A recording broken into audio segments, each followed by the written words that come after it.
Teman-temanku semuanya, apa kabar? Semoga sehat-sehat ya. Teman-teman, Indonesia bersama PSSI ya, pemerintah bersama PSSI serius dalam membangun timnas Indonesia, membangun sepak bola Indonesia. Ini terbukti sebentar lagi akan ada revisi tentang pemerintah daerah. Dana pemerintah daerah itu nanti bisa untuk mengembangkan sepak bola di daerah-daerah, teman-teman. Jadi nanti ada dana alokasi daerah yang dipergunakan untuk pembinaan ya, sepak bola di daerah-daerah untuk anak-anak, supaya bibit-bibit timnas Indonesia atau persepak bolaan Indonesia yang nantinya mengujung ke timnas itu bisa benar-benar tersedia ya, nggak kesulitan mencari bibit-bibitnya, tapi harus kepelatihannya harus benar-benar yang berkualitas ya. Jadi Erick Thohir mengatakan kerjasama atau dukungan pemerintah itu sangat besar, dilanjutkan dari Presiden Jokowi ke Presiden Prabowo.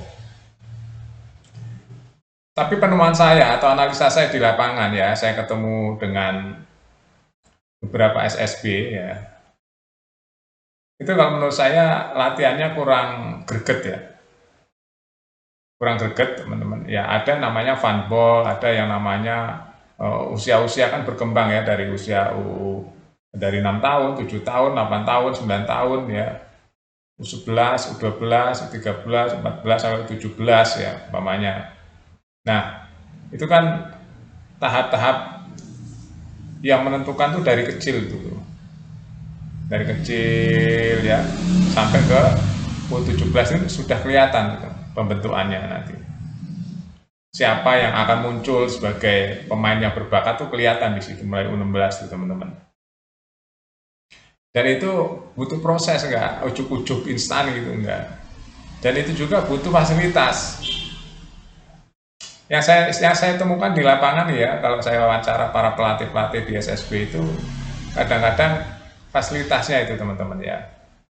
Fasilitasnya PSSI harus turun ke bawah memberikan bantuan. Nah, sekarang pemerintah daerah sudah bisa nanti ya, nanti kalau sudah direvisi peraturannya bisa membantu pengembangan sepak bola. Ya, ada anggarannya nanti. Jadi memang benar-benar akan didukung nih pengembangan sepak bola Indonesia oleh pemerintah, teman-teman. Ya, pemerintah yang akan datang juga pemerintah Prabowo. Jadi mudah-mudahan timnas Indonesia di tangan Erick Thohir ini tepat sekali ya. Lihat aja progresnya, semua terstruktur kan. Jadi Erick Thohir ini membuat sepak bola Indonesia semakin tertata ya teman-teman. Bukan hutan gelap berantara gitu. Kalau kemarin-kemarin kan kita memandang PSSI itu lorong yang gelap ya, atau hutan belantara gitu ya. Jadi nggak jelas arahnya kemana gitu. Kemarin-kemarin sebelum Erick Thohir ya teman-teman. Sekarang setelah Erick Thohir itu kelihatan ya arahnya kemana, stepnya apa gitu. Sudah lumayan terbuka dan masyarakat penggemar bola itu tahu arahnya kemana nih, arah U17 nya kemana, U20 kemana. Ya ini sudah mulai adaptasi terhadap perkembangan dunia. Kebayang nggak kalau kita nggak mengikuti perkembangan dunia, kita bakal tertinggal terus, teman-teman. Prancis kenapa bisa hebat ya?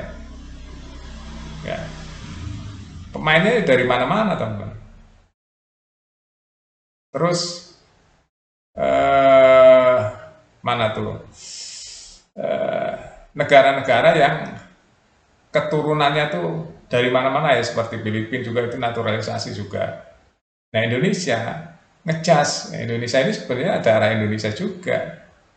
Yang ada di Belanda itu teman-teman ya. Saya kumpul orang Belanda lama teman-teman. Berapa tahun ya saya kumpul orang-orang Belanda itu lama saya. Jadi ada 2000, 2001, 2000. Lama teman-teman, ada 5 tahun lebih ya. Saya kumpul sama beribu-ribu orang Belanda itu.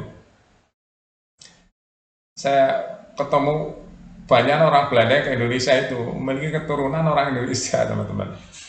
Kebanyakan diurut-urut, oh dulu kakeknya orang Indonesia, dulu ibunya orang Indonesia, itu waktu itu tahun 90-an tuh saya. Jadi saya paham tentang berapa juta orang Indonesia di sana itu. Bahkan ada orang Belanda itu ya kalau remaja gitu, dia udah diceritakan tentang Indonesia oleh orang tuanya. Akhirnya dia ingin datang ke Indonesia. Saya sempat dengar cerita itu, sampai mereka tuh kalau cerita sama saya itu seperti itu. Jadi makanya kalau ada liburan, anak-anak remaja Belanda itu banyak yang ke Indonesia, anak SMP, anak SMA, gitu. Banyak yang ke Indonesia, teman-teman. Ada banyak yang dari timur tuh ya, dari Ambon, Maluku, terus dari Indonesia Timur banyak yang ada di Belanda saat itu. Dari Jawa banyak juga. Makanya anak beranak dari Belanda itu atau pemain timnas Belanda juga banyak dari Indonesia turunan, darahnya darah Indonesia.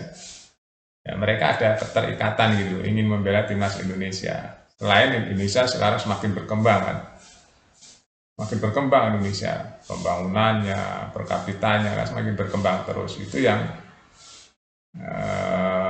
dipandang oleh para anak-anak muda pemain sepak bola dunia. Ya mudah-mudahan ya teman-teman di tangan Erick Thohir ini timnas Indonesia khususnya ya bisa berbicara banyak di Asia dan dunia ya. Dan kita harus benar-benar nanti bisa masuk Piala Dunia setiap ada acara Piala Dunia. Makanya harus dinaikkan dari sekarang grade-nya ya, timnas Indonesia. Kalau nggak dari sekarang kapan lagi mau merubah sepak bola secara frontal seperti yang dilakukan Erick Thohir hari ini?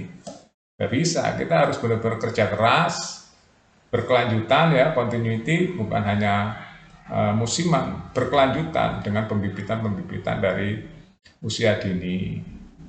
Kalau nggak gitu kita hanya semusim saja, selanjutnya nggak ada kelanjutan. Seperti Jepang tuh stabil dia. Karena memang di sekolah-sekolah di Jepang itu ya banyak sekali sumber-sumber atau pemain-pemain mudanya. Makanya kalau di Jepang tuh sampai pelatihnya tuh bingung milih yang mana tuh, semua bagus-bagus, banyak berlebih bahan-bahannya, materi-materinya gitu. Karena dari sekolahan itu udah banyak yang diarahkan ke bola, terus yang main bola gitu ya. Banyak. Sehingga kalau kelompok umur di Jepang tuh pelatihnya saya dengar-dengar milihnya saking banyaknya yang harus dipilih gitu ya. Dia harus milih yang terbaik dari yang terbaik. Terbaik dari yang terbaik gitu. Saking banyaknya materi. Di Indonesia juga harus begitu. Nanti saking banyaknya pemain-pemain muda sehingga pelatih banyak pilihan gitu. Yang terbaik dari yang terbaik. Oke, itu saja teman-teman ya. Mudah-mudahan di tangan Erick Thohir itu membuka gerbang yang selama ini gelap menjadi terang ya. Sampai jumpa.